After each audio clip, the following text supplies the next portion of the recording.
Coronavirus is a global challenge, and a global challenge calls for global cooperation. So India and Denmark, how ready are they to help each other to find this global battle? Joining us today is the Denmark Ambassador to India, Mr. Freddie Swan. Ambassador, welcome to Republic TV. Thank you very much. It's a great honor being here. So I would like to start by asking the conversation between the Prime Minister of India and your Prime Minister, and we hear that they exchanged the measures that they had taken recently to battle COVID-19. Could you tell us a little bit more about it, and was there anything that we learned from each other? I think the whole idea was really to have an exchange of experiences and how can we learn from each other. And it was, by the way, agreed that we should have technical discussions because Denmark is now opening up. And how do we do that? And on what ground can we do that? And on your side, of course, you are also in a kind of process. So how can we really exchange our experiences? And our channel as to that has been created. Right. You mentioned that your country is going to ease the lockdown. One of the things that has been mentioned by the World Health Organization is that if you are trying to ease the lockdown, the decision has to be taken on the basis of some scientific data, some sort of evidence. In your case, in your country, because we are also looking to what India is going to do, and there is every possibility that we will also ease the lockdown. What happened in your country? What was the basis of the decision? But it's along these lines. Nobody can make any decisions as to the reopening or the lockdowns if you do not have the kind of scientific data in place. And it goes without saying, when you start opening up, you have to look into, if I open up hotels, if I open up schools, what do we do then? What kind of impact, negative, it will have on the number of cases with corona? Will it create community spread? So you need to have kind of scientific data as platform for your political decisions. Right. The Foreign Minister of India also had a discussion with his Danish counterpart, right? We also wanted to understand the cooperation in terms of research, because there's a lot being talked about, we need to help each other with regards to the research, especially in medical field. Can you tell us a little bit about that? What is happening? I think there are, first and foremost, we already have a very strong collaboration in the research and scientific fields. But this time and in this particular situation, of course, we need to exchange kind of experiences. And the PSI of India, the principal scientific advisor, has been in contact with his Danish counterpart to share kind of experiences, but also to get into what kind of experiments we are undertaking in Denmark. Hydroxychloroquine is one, and we have many other, let's say, medical experiments. And so it's about sharing these things. How do we go about that? So, and we're also very keen to learn from India, how India is handling the vast population, rural population, huge population density.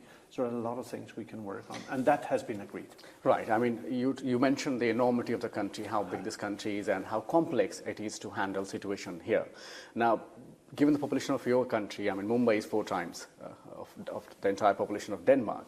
Having said, how do you see, if I may ask you, how do you see the decision of going into lockdown for a massive country like India, the extension of lockdown, and also because you know personally Prime Minister Modi, how would you explain for people who don't know him personally, what would he have thought? What is your impression?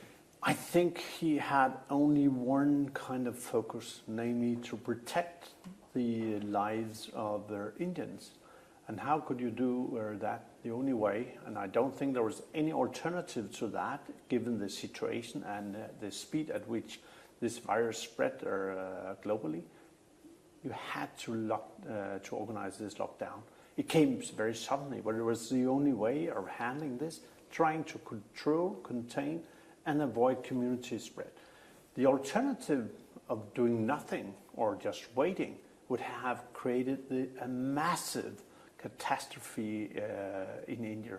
Perhaps you will have had millions of cases. Perhaps you will have more than 1 million or more than that of people who have who deceased from this virus. So I think it's the only way, and the way in which it was done, I think, was based on kind of popular mobilization. We need to stand together, and I think your Prime Minister is extremely good at mobilizing across religions, across wherever you are placed on the economic ladder, This is a mission for the nation. Now, you have been a part of the trade department in your country, and I would like to understand from you about the business post-COVID. Now, the Prime Minister has announced recently a massive, humongous 20 lakh crore package. How do you see the business opportunities happening in India post-COVID, and especially India and Denmark? Unlimited, unprecedented opportunities. India has a huge potential. You have to unleash your potential. India has everything. You have talents, you have technology, and these are two very important drivers for the future growth.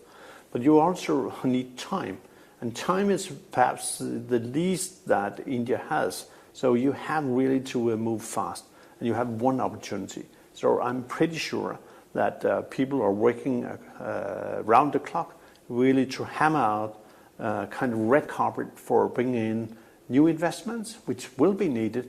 And from Danish side, we think that green strategic partnership or green transformation will create a lot of new jobs. We have in Denmark a very good example. When we were hit by the oil crisis in early 1970s, we reinvented the wind energy, and today it's a multi-billion, double-digit industry. Yes, and of course India and Denmark are working together. Of course, renewable we energy have to. And water. Yeah. Yes, but one question about Europe.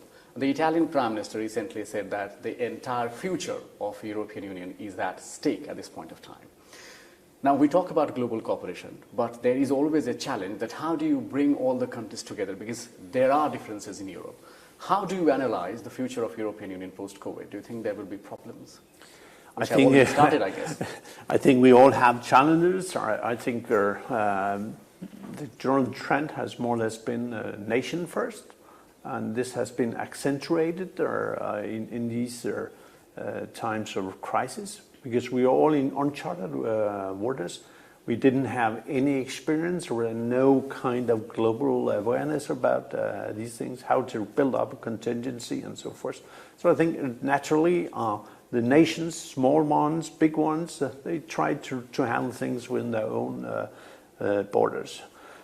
In the future, of course, we need to take learnings from this pandemic.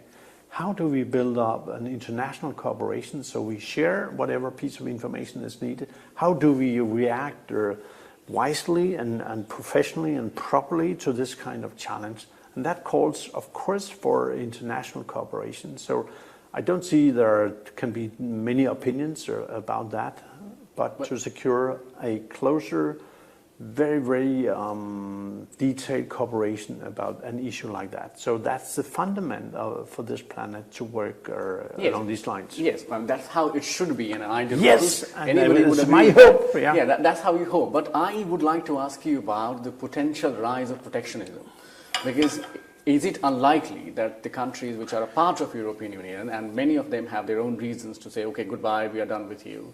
Do you think that the rise of protectionism is going to create more problems, and therefore the stability of European Union is in danger? It's like riding a bicycle.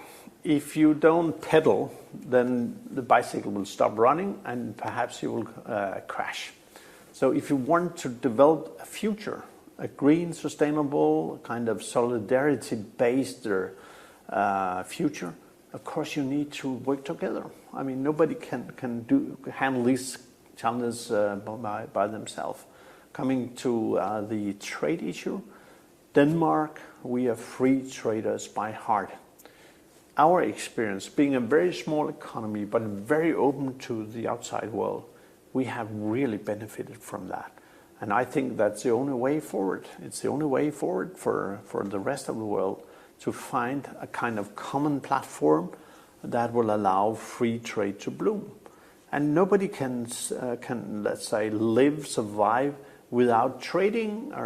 It's the human nature. Right. You have to trade, you have to interact. So that's the way forward. So coming back to the question of trade, do you think there is any potential silver lining in what has happened with regards to India? For many, many years, India and the European Union, we have been discussing the need of a free trade agreement.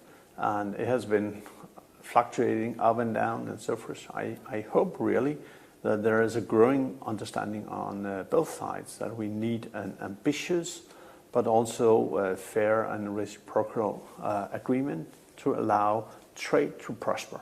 Trade is the recipe for economic growth. You cannot protect yourself and thereby getting richer and richer.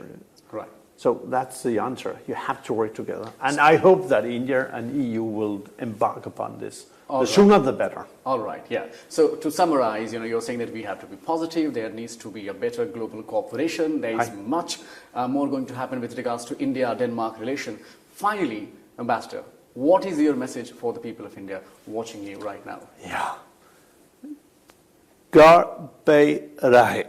Exactly. Ghar pe rahiye, which means stay home, stay safe. Thanks for watching. Hi everyone, I'm Sujarita Kukreti. Thanks for checking out Republic World. If you would like to watch more show highlights and live coverage, click on the right over here to subscribe to our channel, and don't forget to download the Republic World News app for breaking news alerts. Thanks for watching.